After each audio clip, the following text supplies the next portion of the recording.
Hi, I'm the artist Damon Lamar Reed, and I have a project called Still Searching, where I paint missing black women from the Chicagoland area. I do it to raise awareness, I do it to bring honor, and I do it to create something beautiful. You know, a little while ago, my mom posted a post of my aunts, my Aunt Valerie and my two cousins, Shantia and Wei. And it was, you know, they got murdered in 1984. And I started doing some research, just, you know, trying to find information. The case was never solved. And I thought, what can I do as an artist to, you know, to help, you know, bring about a solution for these issues? I thought about, okay, I can do portraits of these women. The series is called the Still Searching Project. We are still searching for answers. You know, one thing about still searching is saying that we are remembering, you know, these women. Some of them have kind of been forgotten. You know, they haven't been in the media, they haven't been talked about, but yet they are still missing.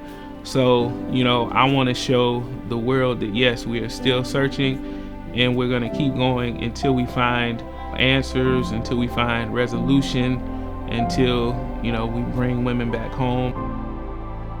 So one big thing is that, you know, a lot of these families, they're kind of just, you know, in limbo, you know, and that's why I said, you know, we want answers. Yasmin Akri, you know, her cousin, she said it wasn't like a realization to her until like later that evening.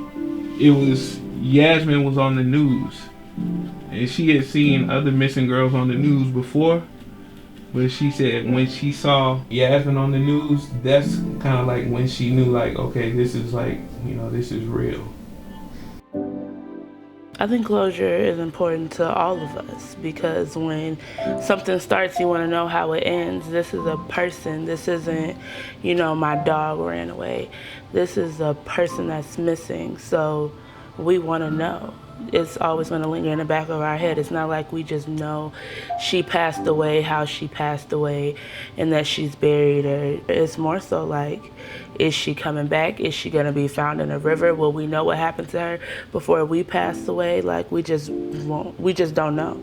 Some of them, you know, in reality, the outcome may not be good. You know, some of the women, you know, are still out there. This is Kiera Coles. This is LaShayla Sanders, Lindsay Franklin Murray, Liliana Boyd, Mercedes Crumpton. This is Alexis Camry Scott, Malia Lily England. I believe that God chose me, you know, and I'm honored that he chose me to be able to carry out, you know, something like this. Families of missing women, you know, coming up, hugging me, you know, saying, you know, hey, whatever you need from me, you know, let me know.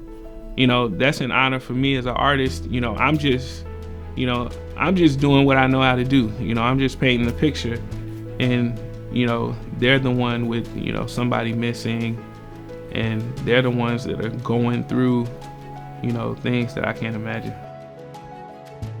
Everything I do is something that I inspire people with, and God has been blessing me to be able to make a living for my family, to not be, you know, a quote unquote starving artist, and to do things that I'm proud of.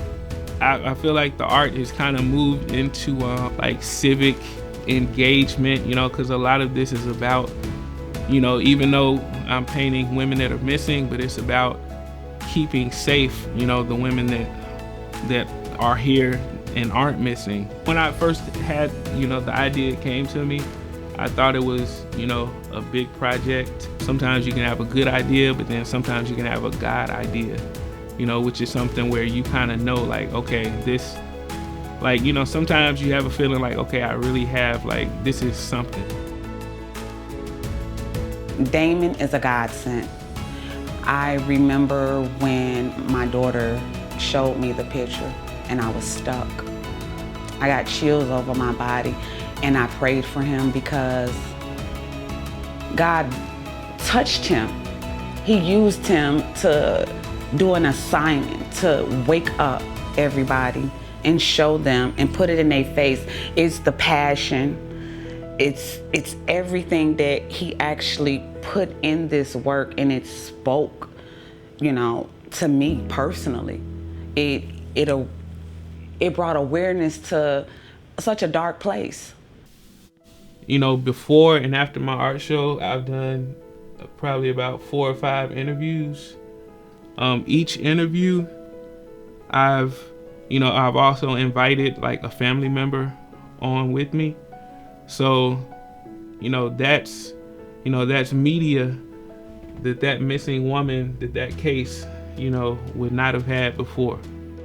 Every art project I do, it starts, with that love, and it's always meant to, encourage, whether if it, puts a smile on somebody's face or, brings, happy tears to somebody. I always look to create, that impact with art. One of my my artist bio, I say that art has power, and that's something I really believe in big. Good public art, creates culture in a neighborhood. Good public art that people kind of say feeds the soul or feeds the spirit, or that uplifts, or even it just beautifies. It could just be a pattern on the wall that's beautiful, but sometimes they can become landmarks. They can become staples in the community. I like to say that I bring, the gallery to the neighborhood, and I bring the neighborhood to the gallery. And of course, that's kind of metaphorically because I believe what I do is museum or gallery quality art, on walls. So it's just in a public platform. And, everybody's not going to a gallery, but if they walk by, something I created, it's the same impact. So I was working, and then a police car pulls up, and I'm like, oh man, like, are they trying to see if I got a permit or, what's going on? So the police hops out, and then he said, hey, I really like what you're doing here. And I'm opening an art gallery, I want to get a mural done there. So I was like super surprised. So fast forward, I end up doing a mural. I did another mural there. I did another mural. So, I've done multiple murals on his establishment. He's really about, the neighborhood, and creating, just creating, kind of like that culture that I'm talking about, and using art to do that. When the idea, for the Still Searching project, for having the show came, I thought that would be a great place to have it, just because, he's a police officer that I know actually cares about the community, and it just kind of had that perfect fit for me. Right now for 2022, and I'm kind of planning for that right now, but I just received, and it's not even, well, it's probably announced now, but I just received this grant from the city of Chicago to do more work with the Still Searching project. We're gonna do more murals. We're gonna do things like put my art on maybe on the side of bus shelters with the QR code of information about the missing women, and ways to be able to contact the authorities. When we do the public murals, they're going to be like community events where we can kind of get people out, have some food, and really build up the profile of this, and just enlarge it. I believe that the more people are talking about this, maybe it's not someone directly, that calls in, but maybe it's a detective that says, okay, let me, look back into this case. Let me kind of start from the beginning. Let me see what's going on with this. It's that ripple effect that I believe it'll have.